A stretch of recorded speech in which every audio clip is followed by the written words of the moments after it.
तो आज हम अपने बचपन की यादों को ताज़ा करेंगे। जैसे ही बाहर कुल्फ़ी बेचने वाले की टन टन की आवाज़ आती है तो सभी लोग बाहर कुल्फ़ी लेने भागे चले जाते हैं। कुल्फ़ी ऐसी चीज़ है कि सभी एज के लोगों को पसंद होती है, इसलिए मैं इसे आपको घर पर बनाना सिखाऊंगी ताकि पूरी गर्मियां हम इसे बार बार बना के खाएं और सभी इंजॉय करें। अगर अभी तक आपने मेरे चैनल को सब्सक्राइब नहीं किया तो जल्दी से सब्सक्राइब कर दें और बेल आइकन को भी प्रेस कर दें। तो चलें जी, जल्दी से खोए मिलाई वाली ठंडी ठंडी कुल्फ़ी बनाना शुरू करते हैं। यहाँ पर मैंने लिया है ½ लीटर दूध और हम ढेर सारी डिफरेंट स्टाइल में कुल्फ़ियाँ सिर्फ और सिर्फ ½ लीटर दूध में ही बनाएंगे। दूध को हम हल्की आंच पर बॉईल होने के लिए छोड़ देंगे। इस कुल्फ़ी में हम सिर्फ और सिर्फ 3 चीज़ों का इस्तेमाल करेंगे और इसका टेस्ट वो तो हमने खुद ही बनाना है। और टेस्ट के मामले में तो आप बेफिक्र हो जाएं, इसकी तो मैं आपको गारंटी देती हूँ। इसमें हम इस्तेमाल करेंगे 4 अदद ब्रेड स्लाइस और इसकी साइड्स को हम उतार लेंगे। बाद में हम इसके क्रम्स बना लेंगे, ये भी वेस्ट नहीं जाएंगे। और जो ब्रेड है इसे हम डालेंगे ग्राइंडर में और इसे बारीक पीस लेंगे। सॉफ्ट वाली ब्रेड इस्तेमाल करेंगे ताकि कुल्फ़ी का टेस्ट जो है बढ़ जाए और फ्रेश आए। ये देखें, दूध पर बलाई आना शुरू हो गई है क्योंकि हमने इसे 10 मिनट के लिए हल्की आंच पर पकाया है। दूध को हम जितना ज़्यादा गाढ़ा करेंगे उतनी ही कुल्फ़ी अच्छी और मज़े की तैयार होगी। ये देखें, दूध इतना गाढ़ा हो चुका है कि ये पैन को लगना शुरू हो गया है और चम्मच से हम इसे उतारते जाएंगे और दूध के अंदर शामिल करते जाएंगे।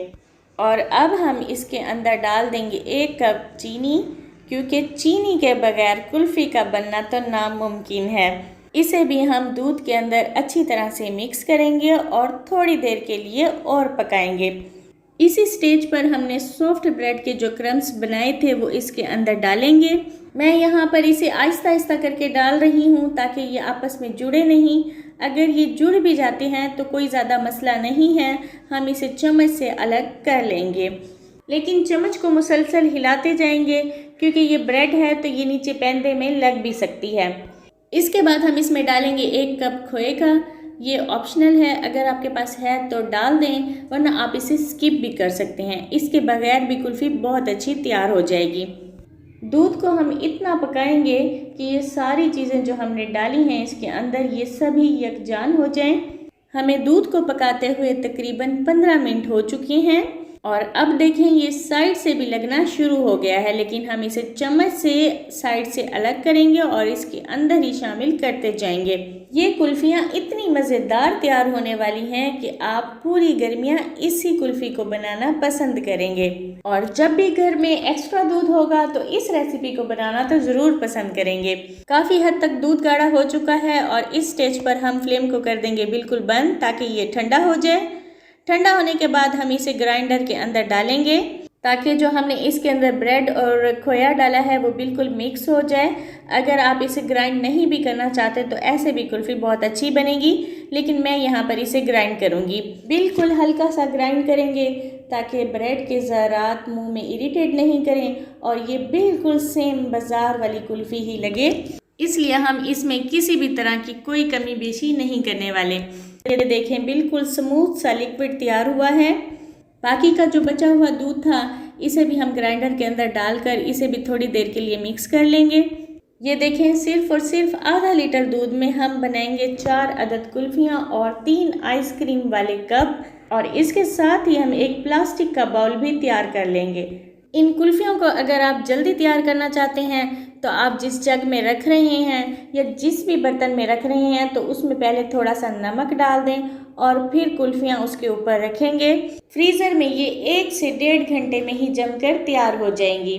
हमारे पास जितना भी कुल्फ़ी वाला दूध था इसे हमने सब बर्तन के अंदर डाल लिया है और अब हम इन सभी को ही एल्युमिनियम शीट से कवर कर देंगे ताकि कुल्फ़ी के अंदर आइस क्रिस्टल नहीं बने। अगर आपके पास एयर टाइट कोई बर्तन है तो उसके अंदर भी आप इसे जमा सकते हैं। ये देखें, इसी तरह से ही आपने सभी को एल्युमिनियम शीट से कवर कर देना है। तो अब हमने इसके अंदर लगानी है स्टिक्स। तो इससे पहले हम छुरी से इसे हल्का हल्का सा कट करेंगे, फिर ही हम इसके अंदर स्टिक्स को लगाएंगे। कप और कुल्फ़ी में स्टिक्स लगाना इसलिए ज़रूरी है ताकि ये इजीली निकल आए। बिल्कुल सेंटर के अंदर ही हमने तमाम स्टिक्स को खड़ा करना है और अब हम इसे 4-5 घंटे के लिए फ्रीज़र में रख देंगे ताकि ये चिल ठंडी हो जाए और हम इसे खाकर खूब इंजॉय करें। ये देखें, ये जमकर तैयार हो चुकी है और अब मैं आपको इसको कट करके भी दिखाती हूँ कि ये कितनी शानदार और यमी तैयार हुई है। मैंने इसे लंबी लंबी स्टिक्स में काटा है और अब मैं इसे डेकोरेट करने के लिए इसके ऊपर कुछ पिस्ते डाल दूंगी। माशाल्लाह खोए मलाई वाली ठंडी ठंडी कुल्फ़ी आइसक्रीम तैयार है और अब ये आपको कट करके और खा के भी दिखाती हूँ। अगर ये मेरे बस में होता ना तो मैं आपको इसका टेस्ट ज़रूर चेक करवाती कि ये कितनी मज़े की तैयार हुई है। जो आइसक्रीम हमने कप में जमाई थी इसे भी मैं आपको निकाल कर दिखा देती हूँ कि ये भी कितनी मज़े की बनी है। पहले हम इसे पानी में डालेंगे और जैसे ही हम इसे खींचेंगे ये इजीली निकल आएगी और ड्राई कोकोनट से इसे हम बिल्कुल कवर कर देंगे ताकि बिल्कुल बाजार जैसी लुक आए।